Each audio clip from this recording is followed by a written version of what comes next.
Hello ಗೆಳೆಯರೆ, welcome to S S speeching Kannada channel. ಈ ಒಂದು ವಿಡಿಯೋದಲ್ಲಿ ಮಳೆ ಕುರಿತಾಗಿ ಸುಲಭ 10 ಸಾಲುಗಳು ಮಾಹಿತಿ ತಿಳಿಸ್ತಾ ಹೋಗ್ತಾನೆ. ನಾವು ಇಂಗ್ಲಿಷ್ನಲ್ಲಿ ರೈನ್ ಅಂತ ಕರಿತೇವೆ, ರೈಟ್? ಹಾಗಾದ್ರೆ ಈ ಒಂದು ವಿಷಯದ ಬಗ್ಗೆ ತಿಳಿತಾ ಹೋಗೋಣ. ಈ ಒಂದು ಮಾಹಿತಿ ಇಷ್ಟವಾಗಿದ್ರೆ ಒಂದು ಲೈಕ್, ನಿಮ್ದು ಲೈಕ್ ಅನೇಕ ವಿಡಿಯೋದಲ್ಲಿ ಪ್ರೋತ್ಸಾಹ ತುಂಬ ಸಿಗುತ್ತೆ. ಇನ್ನೊಬ್ರು ಶೇರ್ ಮಾಡಿ ನೀವು ಸಾಧ್ಯ. ಇಂಥ ಅನೇಕ ವಿಡಿಯೋ ಚಾನಲ್ ಸಬ್ಸ್ಕ್ರೈಬ್ ಆಗಿ. ಹಾಗೆ ನಿಮ್ಗೆ ಯಾವ ರೀತಿಯ ವಿಷಯದ ಬಗ್ಗೆ ಪ್ರಬಂಧ ಬೇಕಂತೇಳಿ ಕಾಮೆಂಟ್ ಮಾಡಿ, ಆ ವಿಷಯದ ಕುರಿತಾಗಿ ವಿಡಿಯೋ ಮಾಡಲು ಪ್ರಯತ್ನ ಮಾಡ್ತೇನೆ ಅಂತ ಹೇಳ್ತಾ ಹಾಗೆ ಒಂದು ಮಾಹಿತಿ ತಿಳಿತಾ ಕಲಿತಾ ಹೋಗೋಣ ಬನ್ನಿ. ಮೊದಲನೇ ಪಾಯಿಂಟ್ ನೋಡಿ, ಮಳೆ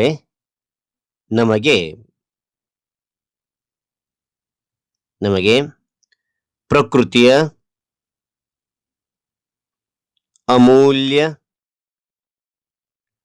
ಕೊಡುಗೆಯಾಗಿದೆ.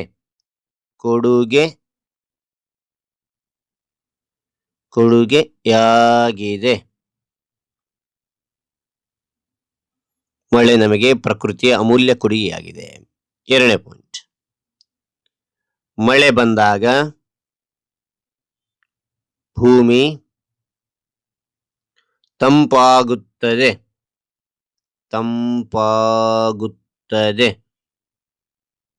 ಮಳೆ ಬಂದಾಗ ಭೂಮಿ ತಂಪಾಗುತ್ತದೆ. ಮೂರನೇ ಪಾಯಿಂಟ್,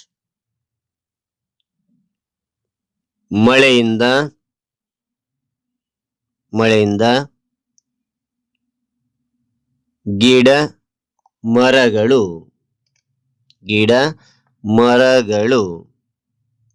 ಚೆನ್ನಾಗಿ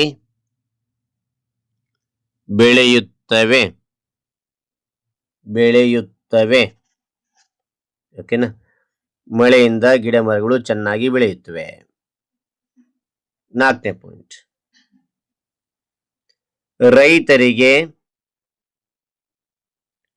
ರೈತರಿಗೆ ಮಳೆ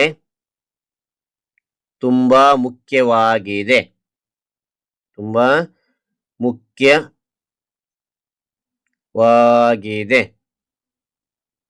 ಓಕೆನಾ?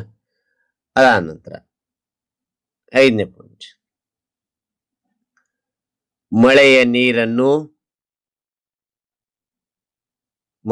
ನೀರನ್ನು ನಾವು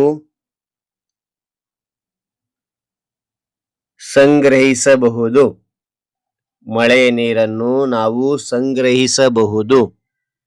ಓಕೆ. ಅನಂತರ ಆರನೇ ಪಾಯಿಂಟ್, ಮಳೆ ಬಂದಾಗ ನದಿಗಳು ಮತ್ತು ಕೆರೆಗಳು ತುಂಬುತ್ತವೆ.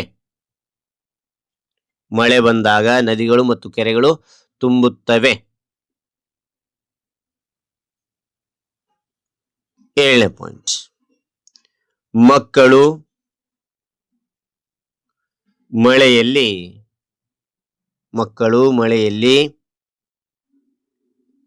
ಆಟವಾಡಲು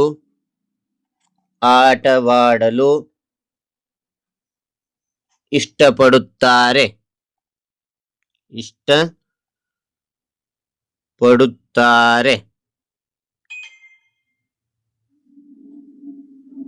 ಏಳನೇ ಪಾಯಿಂಟ್, ಮಳೆ ಪರಿಸರವನ್ನು ಹಸಿರಾಗಿರಿಸುತ್ತದೆ. ಒಂಬತ್ತನೇ ಪಾಯಿಂಟ್ ನೋಡಿ, ಮಳೆ ಜೀವಿಗಳಿಗೆ ಕುಡಿಯುವ ನೀರನ್ನು ಒದಗಿಸುತ್ತದೆ.